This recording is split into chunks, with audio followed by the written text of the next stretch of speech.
ఆనందం పొంగాలి, మీ కళ్ళల్లో వెలుగులు చూడాలి అని చెప్పి ఈరోజు ఈ కార్యక్రమాన్ని చేపట్టడం జరిగింది. అందుకే మిత్రులారా, ఈరోజు మీకు ఈ వేదిక మీద నుంచి మీ అన్నగా, మీ రేవంత్ అన్నగా నేను అండగా ఉంటా. మీరెవరు అధైర్యపడకండి. మీ సమస్యల్ని పరిష్కరించే బాధ్యత మా ప్రభుత్వం తీసుకుంటుంది. ఎందుకంటే ఈ ప్రభుత్వం మీది, ఈ ప్రభుత్వం పేదలది, ఈ ప్రభుత్వం ప్రజా ప్రభుత్వం, ప్రజల కోసమే పనిచేస్తుంది, ప్రజా సమస్యల్ని పరిష్కరిస్తుంది.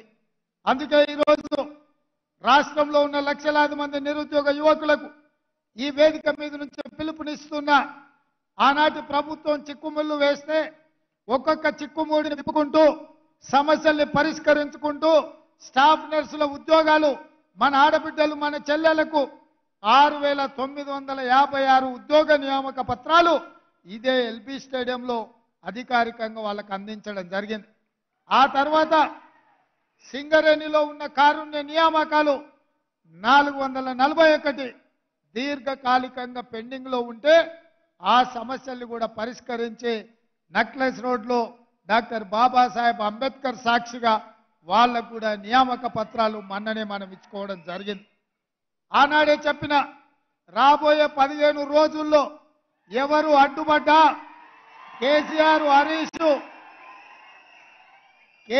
హరీష్ అరిసి గోల పెట్టినా, అంగిలాగు చించుకున్నా తప్పకుండా మీ ఉద్యోగ నియామకాలు చేపడతాని ఆ రోజు మాట చెప్పిన 15 రోజులు కాదు కదా, 10 రోజులు తిరక్క ముందే 13,500 దాదాపు ఉద్యోగ నియామకాలు ఈరోజు ఇక్కడ చేపట్టడం ద్వారా మీ సంతోషంలో, మీ ఆనందంలో భాగం పంచుకున్నాం. రేపు దాదాపుగా ఇంకా 2,000 పైచులకు ఉద్యోగాలు రేపు ఇదే ప్రాంగణంలో ఇదే సమయంలో కొత్త నియామకాలు చేపట్టడానికి కూడా మా అధికారులు, మా ప్రభుత్వం ప్రయత్నం చేస్తుంది. రేపు వాళ్ళ కళ్ళల్లో కూడా ఆనందం చూడాలని మేము అనుకుంటున్నాం. చాలా మంది అంటున్నారు, ఆయన అల్లుడు హరీష్ రావు గారు అంటున్నారు, ఎందుకయ్యా ఎవరి నియామకం వాళ్ళ ఇంటికి పంపిస్తే సరిపోద్ది కదా, ఇంతమందిని ఇక్కడికి ఎందుకు పిలవాలని నేను అడుగుతున్నా. అయ్యా నీ కడుపు నొప్పి ఏందని నేను అడుగుతున్నా. వీళ్ళందరూ మా తమ్ముళ్ళు, మా చెల్లెళ్ళు, వాళ్ళందరితో ప్రత్యక్షంగా కలిసి వాళ్ళ ఆనందంలో భాగస్వామ్యం తీసుకుంటే ఇంటికి వెళ్ళిన తర్వాత నాకు కంటి నిండా నిద్ర పడుతుంది, బుక్కెడు బువ్వ వంట పడుతుంది. ఎందుకంటే నా బాధ్యతను నేను నెరవేరుస్తున్నా అన్న సంతోషం, నమ్మకం నాకు కలుగుతుంది. ఎందుకంటే మీలాకటోళ్ళు లక్షలాది మంది కొట్లాడితేనే, మీరు కట్టెబట్టుకొని నిలబడితేనే ఈనాడు ఈ ప్రభుత్వం ఏర్పడ్డది. మీ అన్నగా రేవంత్ అన్నగా ఈ రాష్ట్రానికి ముఖ్యమంత్రిగా బాధ్యత చేపట్టిన.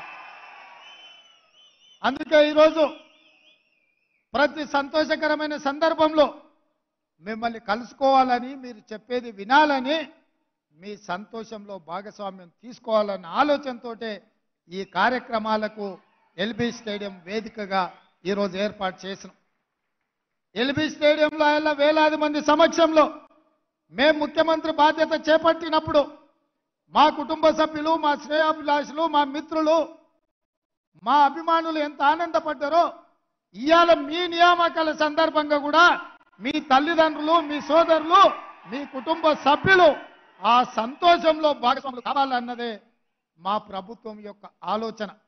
అందుకే మిత్రులారా, మిమ్మల్ని అందరినీ ఇక్కడికి రప్పించి మీ సంతోషంలో మేము కూడా భాగస్వాములమై మీ ఉద్యోగ నియామక పత్రాలు అందించే కార్యక్రమాన్ని చేపట్టినాం. చేపట్టాలా వద్దా అని నేను మిమ్మల్ని అడుగుతున్నా. చేపట్టాలా వద్దా? మీ సంతోషంలో మేము భాగస్వామ్యం పాల్గొనడం మీకు ఇష్టమా లేదా? ఆ హరీష్ రావు నన్ను అడ్డపడితే చెప్పండి. మా అన్న దగ్గరికి పోయినాం, మా అన్నను కలిసినాం, మా అన్న మాకు అండగా నిలబడ్డాడని ఆయనకు చెప్పండి. ఇంకొక మాట కేసీఆర్కు గుర్తు చేయదలుచుకున్నా. అయ్యా, జూన్ 2, 2014 నాడు తెలంగాణ రాష్ట్రం ఏర్పడితే 1 గంట కూడా ఆలస్యం చేయలే గవర్నర్ గారు అపాయింట్మెంట్